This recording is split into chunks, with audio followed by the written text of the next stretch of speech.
நீங்கள் பார்த்து கொண்டிருப்பது உங்கள் ஜாஷ்வா டிவி. சகல ஜனங்களுக்கும் நற்செய்தி.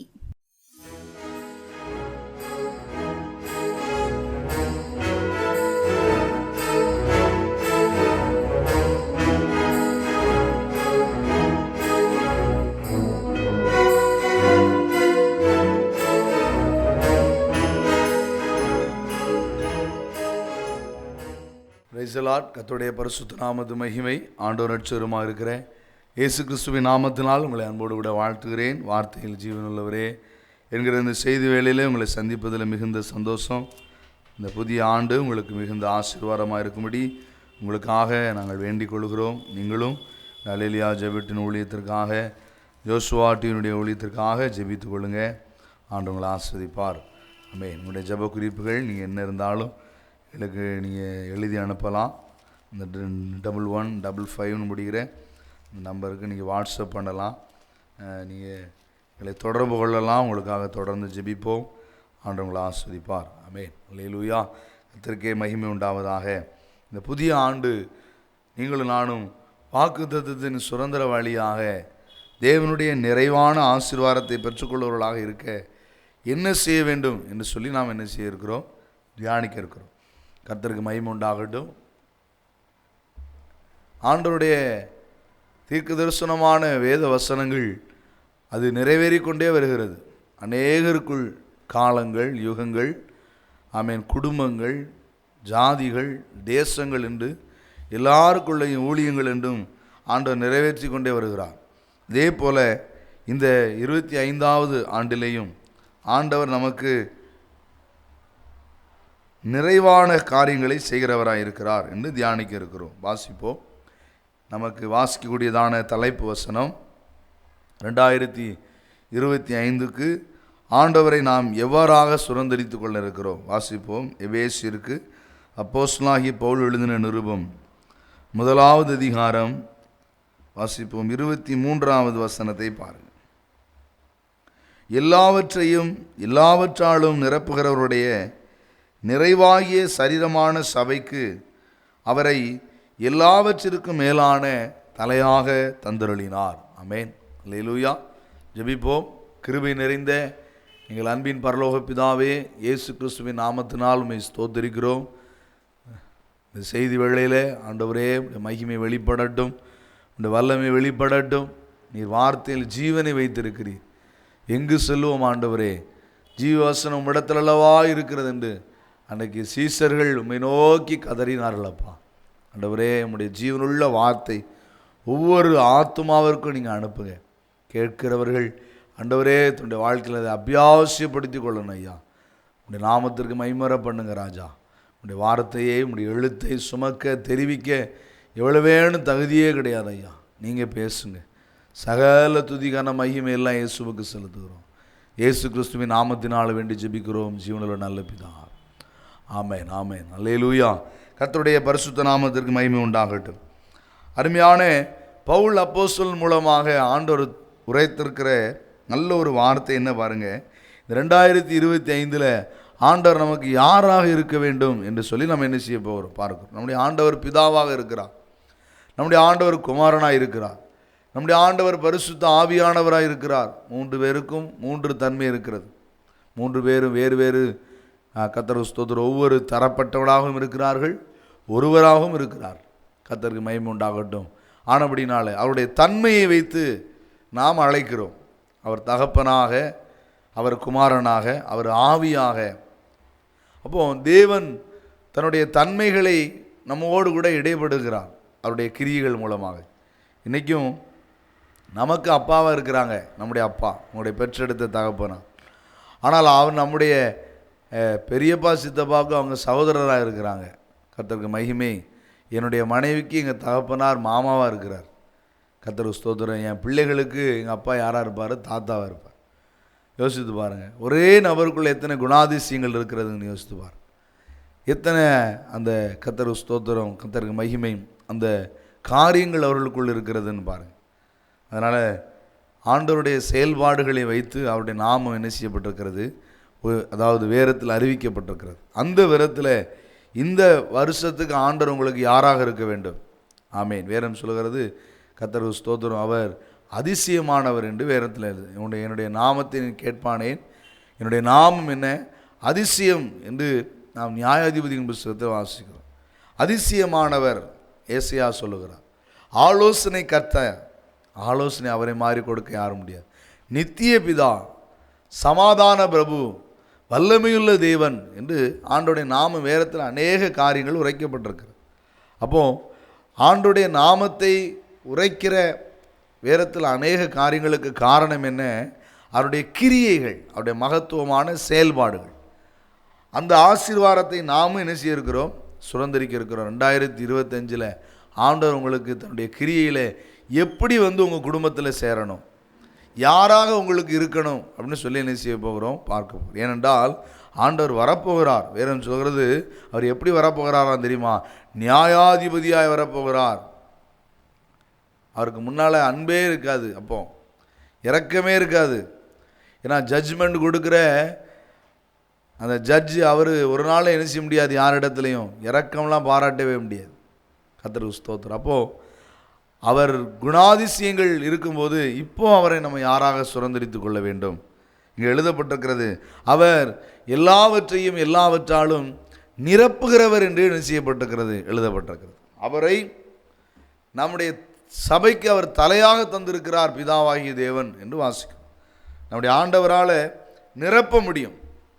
கவனிங்க, இன்றைக்கி எந்த காரியத்தில் நீங்கள் குறைவுபட்டவர்களாக இருக்கிறீர்களோ அந்த குறைவுகளெல்லாம் தேவன் தம்முடைய மகிமையிலே என்ன செய்வார்? நிறைவாக்குவார். அது யாராலும் மாற்ற முடியாது. கர்த்தருக்கு ஸ்தோத்திரம். உங்களால் மாற்ற முடியாது, உங்களால் சீர் செய்ய முடியாது, சரி பண்ண முடியாது. என்னால் உண்டாக்கிறவரும் உங்களை சிருஷ்டித்தவரும் அவருக்கு தான் தெரியும். ஆனால் நாம் நம்முடைய ஞான அறிவு புத்தியினால் எதையாவது செய்தரலான்னு யோசிக்கிறோம். சொல்லுவாங்க, ஆட்டை தூக்கி குட்டியில் போடணும், குட்டியை தூக்கி எங்கே போடணும்? ஆட்டில் போடணும் அப்படிமா. ரெண்டும் ஒன்று தான். ஆமாம், கர்த்தருக்கு ஸ்தோத்திரம். ஆனால் அநேகர் செயல்பாடுகளை என்ன செய்கிறாங்க? பேசுகிறாங்க. ஆனால் இவைகளெல்லாம் சீராக இருக்குதா, ஒழுங்காக இருக்கிறதா, அவருடைய முடிவு சரியாக இருக்கிறதான்னு பார்த்தா என்ன செய்யலை? இல்லை. மனுஷனுக்கு சரியாய் தோன்றுகிற வழி உண்டு என்று வேதத்தில் எழுதப்பட்டிருக்கிறது. அதனுடைய வழி முடிவோ என்னதான் தெரியுமா? மரணம் என்று எழுதப்பட்டிருக்கு. மரண வழிகள் உண்டு. ஆனால் நீங்கள் நானும் ஒரு வழியை என்ன செய்ய வேண்டும்? யோசிக்க வேண்டும். கர்த்தருக்கு மகிமை உண்டாகட்டும். அதனால் உங்களுக்கு எனக்கும் செம்மையாய் தோன்றுகிற வழிகள் இருக்கலாம், அதெல்லாம் சரியில்லை. ஆமேன். ஆண்டவருக்கு தான் தெரியும் உங்களை எப்படி நடத்தணும், உங்களை எப்படி போஷிக்கணும், உங்களை எப்படி உடுத்து வைக்கணும், உங்களை எப்படி அதாவது ஆசீர்வதிக்க வேண்டும், உங்களை எப்படி குணமாக்க வேண்டும், உங்களை எப்படி உயர்த்த வேண்டும், பயன்படுத்த வேண்டும் என்று ஆண்டவருக்கு தான் தெரியும். அப்போ அவர் யாருக்கு இந்த நிரப்புகிறவராக இருப்பார் என்று சொல்லி வேதம் சொல்லுகிறது. நாம் அந்த செயல்பாடுகளை தான் என்ன செய்ய இருக்கிறோம்? பார்க்க இருக்கிறோம். ஏனென்றால் பொதுவாக எல்லாரையும் நிரப்புவார் என்று ஆண்டவர் என்ன செய்யவில்லை? சொல்லவே இல்லை. ஆண்டவர் எப்போதுமே தன்னுடைய வசனத்துக்கு கீழ்ப்படிய வேண்டும் என்று கர்த்தர் விரும்புகிறார். சுவிசேஷமாய் அறிவிங்கள், சகல ஜாதிகளுக்கும் அறிவிங்கள்னு சொல்லியிருக்கிறாரு. ஏன்னா அந்த சுவிசேஷம் எப்படிப்பட்ட சுவிசேஷமாக இருக்கிறது தெரியுமா? மகிமையின் சுவிசேஷமாக இருக்கிறது, விடுதலையின் சுவிசேஷமாய் இருக்கிறது. சுவிசேஷம் 2 வகைப்படும். அதில் ஒன்று மகிமையின் சுவிசேஷம், இன்னொன்று என்ன? விடுதலையின் சுவிசேஷம். சபைக்குள் மீட்கப்பட்ட ஜனங்கள் கூடி ஆராதிக்கிற சங்கத்துக்குள் பிரசங்கிக்கப்பட வேண்டியது மகிமையின் சுவிசேஷம். ஆண்டவரை அறியாத பிள்ளைகள் நடுவிலே, கிராமங்கள், தெருக்கள், ஊர்களிலே அங்கே அறிவிக்கப்பட வேண்டியது விடுதலையின் சுவிசேஷம். ஆனபடினால் இந்த வசனத்தை கேட்கிற நீங்களும் நானும் வசனத்துக்கு அறிவிக்கப்படுகிற சுவிசேஷத்திற்கு செவி கொடுத்தோமானால் நிச்சயமாக அவர் சொன்ன ஆசீர்வாதங்கள் உங்கள் மேல் என்ன செய்யும்? பழிக்கும். அவர் என்ன சொல்லியிருக்கிறார்? வேதம் சொல்லுகிறது, யாருக்கு அவர் நிரப்புகிறவராய் இருந்தார் என்று வேதம் சொல்லுகிறது. ஒரே ஒரு சம்பவத்தை உங்களுக்கு நினைப்பூட்ட விரும்புகிறேன். ஒரு விதவையை குறித்து வேதத்தில் எழுதப்பட்டிருக்கிறது. வாசித்து பாருங்கள். கர்த்தருக்கு ஸ்தோத்திரம். 1 ராஜாக்கள் 17வது அதிகாரத்திலே ஒரு காரியத்தை நம்ம பார்க்க இருக்கிறோம். Praise the Lord. கர்த்தருக்கு மகிமை உண்டாகட்டும். பாருங்க, 7வது வசனத்தில், தேசத்தில் மழை பெய்யாதபடியினால் சில நாட்களுக்கு பின்பு அந்த ஆறு வற்றி போயிற்று என்று நாம் என்ன செய்கிறோம்? வாசிக்கிறோம். என்ன நடந்தது என்று சொன்னால், கர்த்தருக்கு மகிமை உண்டாகட்டும். அன்றைக்கு இஸ்ரவேலிலே என்ன நடந்தது பாருங்க, பயங்கரமான, கர்த்தருக்கு ஸ்தோத்திரம், பஞ்சம், வறட்சி ஏற்பட்டது. அந்த நாட்களிலே எலியா என்கிற தேவனுடைய தீர்க்கதரிசி அவன் என்ன செய்தான் பாருங்க, கர்த்தருக்கு மகிமை உண்டாகட்டும். கேரித் ஆற்றங்கண்டையிலே அவன் என்ன செய்திருந்தான், ஒளித்து கொண்டிருந்தான். அவன் ஆகாப் என்கிற ராஜாவுக்கும் அவனுடைய மனைவிக்கும் அவன் பயந்து அவன் ஒளித்து கொண்டிருந்த அந்த நாட்களிலே ஆண்டவர் என்ன செய்தார் பாருங்க, கர்த்தருக்கு மகிமை உண்டாவதாக. வாசிப்போம், கர்த்தருக்கு ஸ்தோத்திரம். 4வது வசனத்தில், அந்த ஆற்றின் தண்ணீரை குடிப்பாய், அங்கே உன்னை போஷிக்க காகங்களுக்கு கட்டளையிடுவேன் என்றார். அவன் போய் வார்த்தையின்படியே யோர்தானுக்கு நேராக இருக்கிற கேரித் ஆற்றண்டையிலே தங்கியிருந்தான். காகங்கள் அவனுக்கு விடியற் காலத்தில் அப்பமும் இறைச்சியும் சாயங்காலத்தில் அப்பமும் இறைச்சியும் கொண்டு வந்தது. தாகத்திற்கு அந்த ஆற்றின் தண்ணீரை குடித்தான். மழை பெய்யாதபடியினால் ஆற்றின் தண்ணீரும் என்ன செய்து போயிற்று, வற்றி போயிற்று. அப்பொழுது கர்த்தருடைய வார்த்தை உண்டாகி, நீ எழுந்து சீதோனுக்கு அடுத்த சாரிபாத் ஊருக்கு போய் அங்கே தங்கியிரு, உன்னை பராமரிக்கும்படி அங்கே இருக்கிற ஒரு விதவைக்கு கட்டளையிட்டேன் என்றார். அப்படியே அவன் எழுந்து சாரிபாத்துக்கு போனான். அந்த பட்டணத்தின் ஒளிமுக வாசலுக்கு அவன் வந்தபோது அங்கே ஒரு விதவை விறகு பொறுக்கி கொண்டிருந்தாள். அவன் அவளை பார்த்து கூப்பிட்டு, நான் குடிக்கிறதற்கு கொஞ்சம் தண்ணீர் ஒரு பாத்திரத்தில் எனக்கு கொண்டு வா என்றான். கொண்டு வர அவள் போகிற போது அவன் அவளை நோக்கி கூப்பிட்டு, கொஞ்சம் அப்பமும் உன் கையிலே எனக்கு கொண்டு வா என்றான். அதற்கு அவள், பானையில் ஒரு பிடி மாவும் களையத்தில் கொஞ்சம் எண்ணெயுமே அல்லாமல் என்னிடத்தில் ஒரு அடையும் இல்லை என்று உம்முடைய தேவனாகிய கர்த்தருடைய ஜீவனை கொண்டு சொல்லுகிறேன். இதோ நானும் என் குமாரனும் சாப்பிட்டு செத்து போக அதை எனக்கும் அவனுக்கும் ஆயத்தப்படுத்துகிறதற்கு 2 விறகு பொறுக்கிறேன் என்றான்.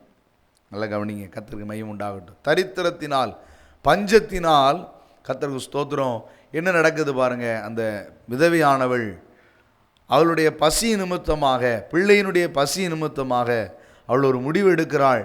என்ன முடிவு எடுக்கிறா பாருங்க, கர்த்தருக்கு ஸ்தோத்திரம், தான் தன்னுடைய ஜீவனை, தன்னுடைய பிள்ளையினுடைய ஜீவனை மாய்த்து விட வேண்டும் என்று அவள் அவள் அவள் முடிவு கட்டுகிறாள். நாங்கள் சாகிறோம் என்று. நல்ல கவனிங்க, இன்றைக்கு அநேகருக்கு இல்லாமைகள் காணப்படுகிறது, வெறுமைகள் காணப்படுகிறது, வறுமைகள், தரித்திரங்கள் காணப்படுகிறது. கர்த்தருக்கு ஸ்தோத்திரம், மிகுந்த வேதனை. ஐயா கவனிங்க, கர்த்தருக்கு ஸ்தோத்திரம், இந்த விதவையினுடைய நிலைமை இன்றைக்கி அநேக குடும்பங்களில் என்ன செய்கிறது, காணப்படுகிறது. யாரும் இவங்களுடைய வேதனையை நினைத்து பார்க்க போகிறதில்லை, இவங்களுடைய சூழ்நிலையை நினைத்து பார்க்க போகிறதில்ல. அதனால் நீங்களும் உங்களை யாராவது நினைக்கணும், என்னை நினைக்கணும், எங்களை யோசிக்கணும், எங்கள் சொந்த பந்தங்கள், என் கூட பிறந்தவங்க, எங்கள் ஊருக்காரங்க அப்படின்னு சொல்லி மனுஷர்கள் உங்களை நினைக்கணும்னு என்ன செய்யாதீங்க, விரும்பாதீங்க. கர்த்தருக்கு ஸ்தோத்திரம். இந்த பெண் மாய்க்க விரும்பினால் யாருமே நினைக்கலையா. அதனால் யோசித்து பாருங்கள், இன்றைக்கி உங்களை எல்லாரும் நினச்சிட்டு இருப்பாங்க, எல்லாரும் எனக்கு கடைசி காலத்தில் கூட இருப்பாங்க அப்படிலாம் என்ன செய்கிறாங்க. அதெல்லாம் தயவு செய்து உங்கள் நம்பிக்கை கிறிஸ்துவின் மேலே இருக்க வேண்டும், ஆண்டவர் மேலே உங்களுடைய நம்பிக்கை இருக்கணும். மனுஷனை என்ன செய்யாதீங்க, வேதம் சொல்லுகிறது, நாசியிலே சுவாசமுள்ள மனுஷனை நம்பாதிருங்கள் என்று வேதம் என்ன செய்கிறது, சொல்லுகிறது. இந்த தேவன் என்னென்னைக்கும் உள்ள சதா காலங்களுக்கும் நம்முடைய தேவன், அவர் நம்மை மரண பரியந்த நடத்துவார் என்று கர்த்தருடைய வார்த்தை என்ன செய்கிறது, உரைக்கிறது. மரண பரியந்த நம்ம நடத்துறதுக்கு ஆண்டவரை அல்லாமல் வேறு யாராலும் முடியாது. கணவன், மனைவி, பிள்ளைகள், ஆமென், இன ஜனம், ஜாதி, மக்கள் யாராலும் முடியாது, ஆண்டவரால் மட்டும்தான் முடியும். கர்த்தருக்கு மகிமை உண்டாகட்டும். அதனால் நீங்கள் அவரை பற்றி கொள்ளுங்க, அவர் மேலே முழு நிச்சயமாயிருங்க. இந்த விதவை, கர்த்தருக்கு ஸ்தோத்திரம், மனுஷனை நம்பி இருக்கலாம், சொத்து பத்தை நம்பி இருந்திருக்கலாம், இயற்கையை நம்பி இருந்திருக்கலாம், எதெல்லாம் நம்பி இருந்தாலும் இன்றைக்கி எல்லாம் கைவிட்டு விட்டது. பஞ்சம், பட்டினி, பசி, மாய்க்க வேண்டும் என்று நினைத்தாள். அப்பொழுதுதான் ஊழியக்காரர் அங்கே போயிருக்கிறான், ஆண்டவர் அனுப்பினார்.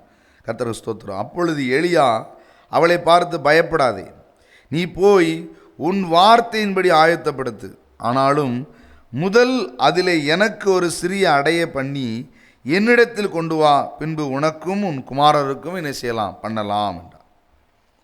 கர்த்தருக்கு மகிமை உண்டாகட்டும். நல்ல கவனிங்க, முதல் என்று சொல்லி என்ன செய்கிறோம், ஆசை.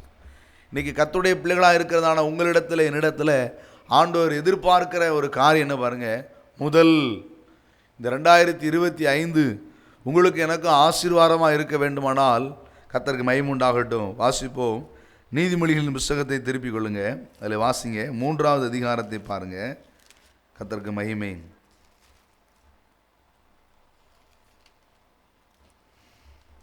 கர்த்தருக்கு ஸ்தோத்திரம். 9வது வசனத்திலிருந்து பார். உன் பொருளாலும் உன் எல்லா விளைவின் முதற் பலனாலும் கர்த்தரை கனம் பண்ணு, அப்பொழுது உன் களஞ்சியங்கள் பூரணமாய் நிரம்பும், உன் ஆலைகளில் திராட்சரசம் புரண்டோடும் என்றும் சொல்லி நம்ம என்ன செய்கிறோம், ஆசிரியர். ஆண்டவர் நம்மிடத்தில் எதிர்பார்க்கிறது என்ன பாருங்க, முதல் எதிர்பார்க்கிறார். ஃபஸ்ட் இடம், முதல் இடம் நீங்கள் ஆண்டவருக்கு தருவீங்களா அப்படின்னு சொல்லி என்ன செய்கிறார், எதிர்பார்க்கிறார். இதை நீங்கள் மல்கியா தீர்க்கதரிசன புஸ்தகத்திலையும் வாசிக்க முடியும். வாசிப்போம். மல்கியா தீர்க்கதரிசன புஸ்தகம் பாருங்கள். கர்த்தருக்கு மகிமை 1வது அதிகாரத்தில் 6வது வசனத்தை பாருங்கள். குமாரன் தன் பிதாவையும் ஊழியக்காரன் தன் எஜமானையும் கனம் பண்ணுகிறார்களே, நான் பிதாவானால் என் கனம் எங்கே? நான் எஜமானனானால் எனக்கு பயப்படும் பயம் எங்கே என்று சேனைகளின் கர்த்தர் என்ன செய்கிறார் பாருங்கள். ஆண்டவர் நம்மிடத்தில் என்ன எதிர்பார்க்கிறார் பாருங்கள், கனம் எதிர்பார்க்கிறார். இந்த அருமையான இந்த சாரிபாத் என்கிற இந்த விதவியரிடத்தில் ஆண்டவர் சொன்ன வார்த்தை எலியாவை கொண்டு, முதல் எனக்கு சிறிய அடைய என்ன செஞ்சுட்டு வா, பண்ணி கொண்டு வா அப்படின்னு. அதனால் நீங்களும் நானும் முதல் இடம் யாருக்கு கொடுக்கணும் பாருங்கள், ஆண்டவருக்கு கொடுக்கணும். முதல் ஸ்தானத்தை கர்த்தருக்கு கொடுக்க வேண்டும். அவ்வளோ தனக்கும் தன் பிள்ளைக்குமாக வைத்திருந்தால் என்று வாசிக்கிறோம். யோசித்து பாருங்கள்.